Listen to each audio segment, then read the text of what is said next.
Okay, so we're back again. So this time we're going to sew the legs for this no face leather doll. And we just started at the corner and just put a knot so that the leather doesn't go all the way through. And it's the same stitch that we use for our moccasins, except we don't pucker this stitch. But when we're done sewing, it's like putting the two pieces of leather together so that it's a smooth transition around the leg. This leather is quite easy to sew, so I don't have to punch holes. But if it was any thicker, then I would use an awl to punch the holes. So this is basically a cross stitch where I go from side to side. And like I said, when it's done, it will be like one smooth leg. It's not like sewing cloth where you have a quarter of an eighth of an inch on the inside seam, but this is like sewing the leather together, as you see here. And it makes like a perfect round leg. This is the bottom part of the leg, so that when we stuff it, it really looks pretty.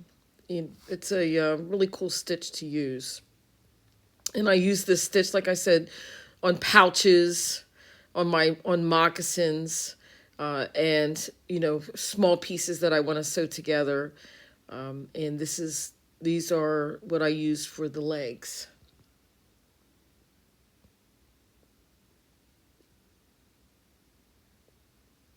You just pull it, make sure that it's not puckered as you're stitching it along. And I, maybe like 1/8 of an inch apart, that I'll put the needle in on each side and go through. So I start from the top side and then come out on the underneath side on each side. So start at the top and come through the underneath side and then go back and forth. Almost, it looks like shoelaces, except it's just one piece of sinew. And of course, this is double speed. It takes a little longer than this. I make it look like it's fast, but it's really not. So parts of it, I'm already past the heel. I had to cut some of the video out because this would have, this takes a couple hours. So I'm turning the corner to where the heel is and then coming to the top of the foot. And when I sew it together and stuff it, you'll see the shape that it makes when we sew the toes together.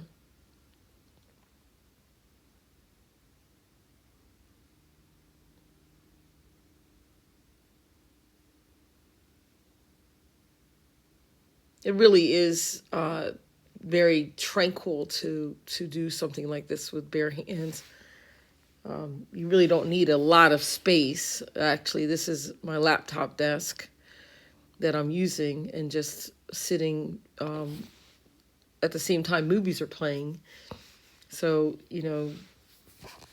this didn't take a lot of extra time or extra space to do this.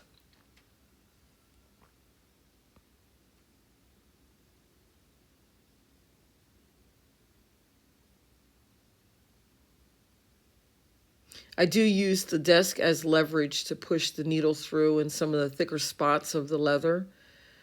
Some of the leather is a little thicker than others. Now, if you have a really thick leather, then you would use a leather awl, which is simply, it looks like an ice pick, and you pre-poke the holes for the edge of the leather, and then that way it's smoother. It's easier to sew it. But this leather is not that thick.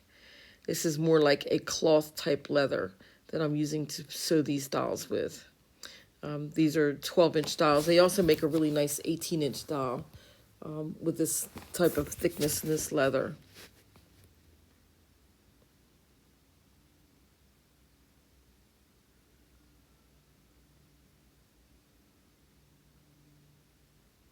I apologize if my hands are outside of the view.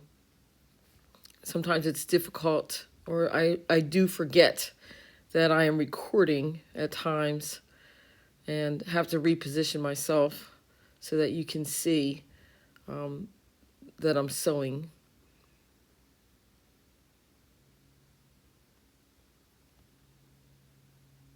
You can see where the heel is taking shape, and I'm coming down towards the toes. See, that's the heel, and that's what it looks like on the outside.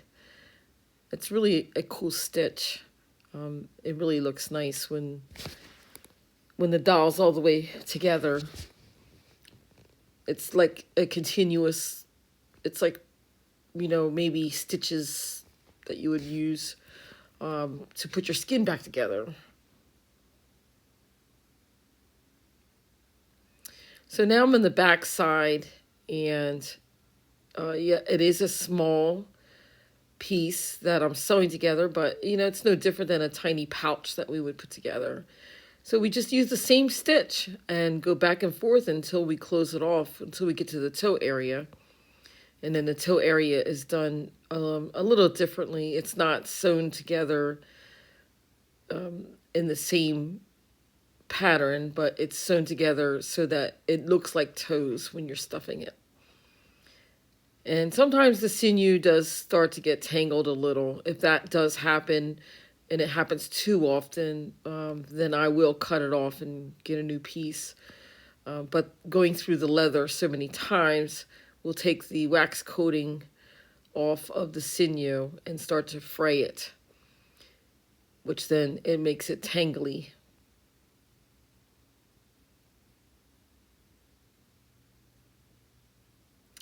But at least you get an idea of what the bottom part of the leg looks like. I like my 12-inch dolls to have like moving parts so that I'm able to bend them or pose or make different, let them have different positions, like sitting positions, crossing of the legs.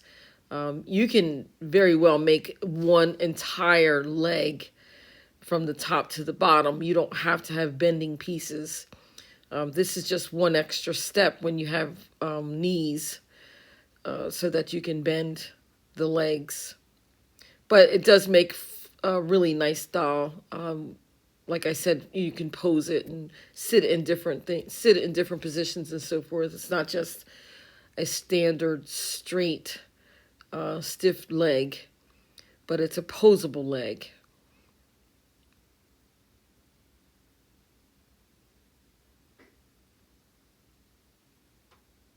And this is double speed, this video. So that's why it looks like I'm going fast, because I am. So we're nearing the end. So we're going to sew the toe, and I'll show you how I sew the toe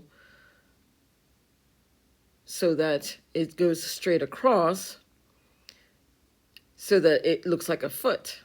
So that when I sew moccasins for it, it's going to look like an actual foot. Now, you can sew it so that it stays in one piece or one direction, which is fine also. But I just like to take the extra time to make it look more realistic.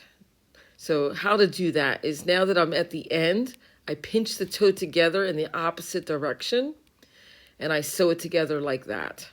Like you would darn a sock at the end of the toes of the sock. So I put it together so that when we stuff it, it looks like an actual foot.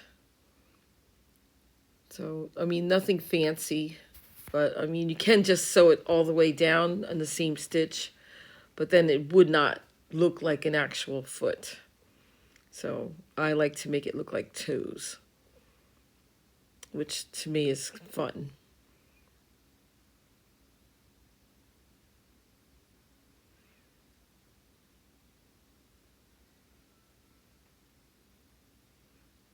And I'm going to do the whip stitch on the end, to go through both and whip it around.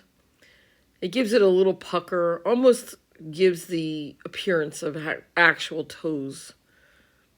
using the whip stitch.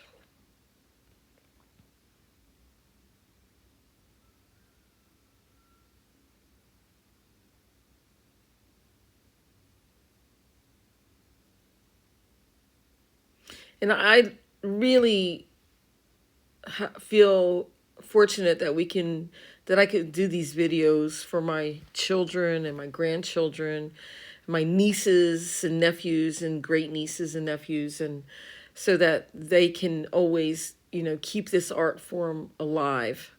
The no face doll is a long-standing tradition with our people. Like we said in the introduction, we don't put faces on anything.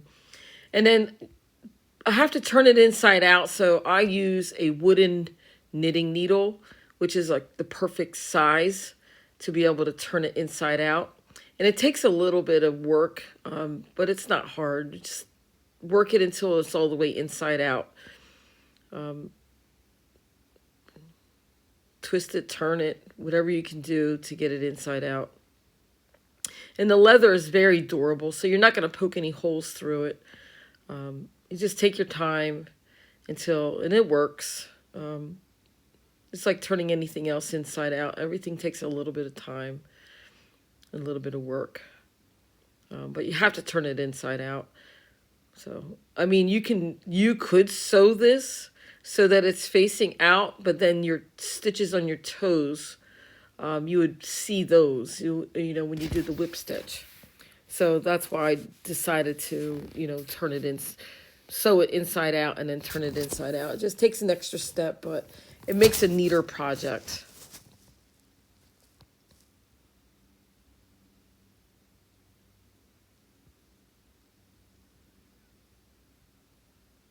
And it did give me some trouble, but, it's just like with anything, it's worth doing it right. So it eventually turned inside out. And I had to do that with both legs, both bottom pieces of the legs and both arms.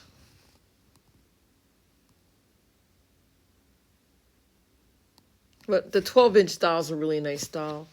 It's a lot easier to carry around, and it's a lot of fun to make the dress and the accessories of the dress, like the leggings and the moccasins. If you want a two-piece dress, you can put a top on, a cape, and we can make leather dresses and material dresses, beaded necklaces. We can find tiny shells to make tiny shell necklaces. And there's different variations of what we can use for the hair. So there's the finished product for what the foot looks like. I just have to get the toes to be exposed a little more. But it looks nice. It's like a rounded leg.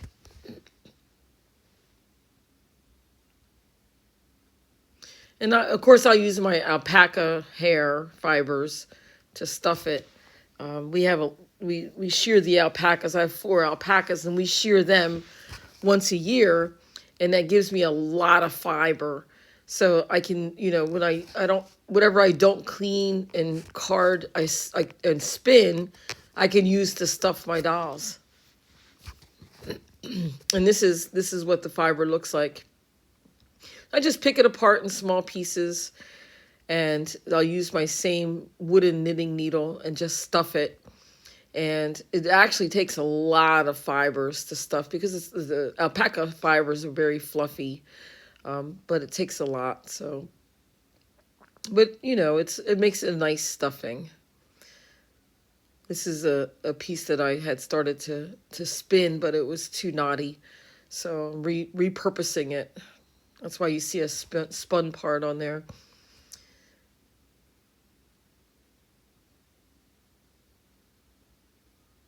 And then once I get this totally stuffed, I'll sew the top, which is where I'll attach the thigh to the top of the leg, the knee. And then move on to the next leg and sew that and stuff that.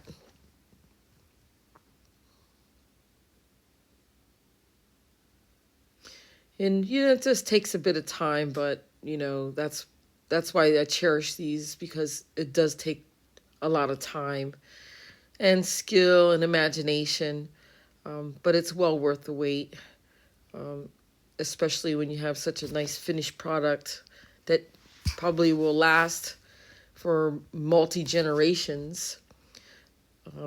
They've been finding these dolls in different antique shops and museums that are several hundred years old. So, they stick around, they don't disintegrate. They're not made out of plastic, so it doesn't get brittle. And,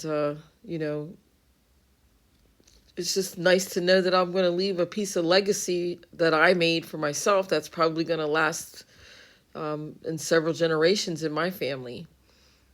And the fact that you can see it being made on these videos even makes it more special.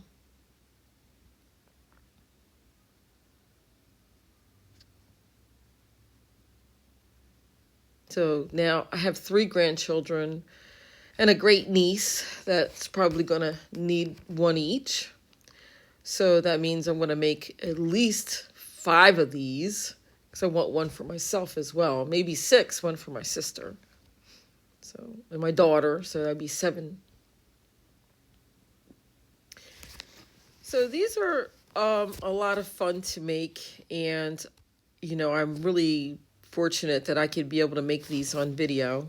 So I've finished stuffing, so I'm at the top of the leg, and in order to make it like a bendable, I'm going to sew about 1/4 or 1/8 of an inch across the top of the leg, just to keep the stuffing in, so that when I'm attaching it to the thigh, it'll stay in place, but it'll move like a knee.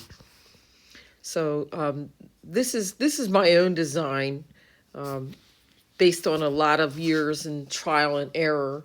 I don't think any of things are made the same. So next one will be the thighs, and thank you so much.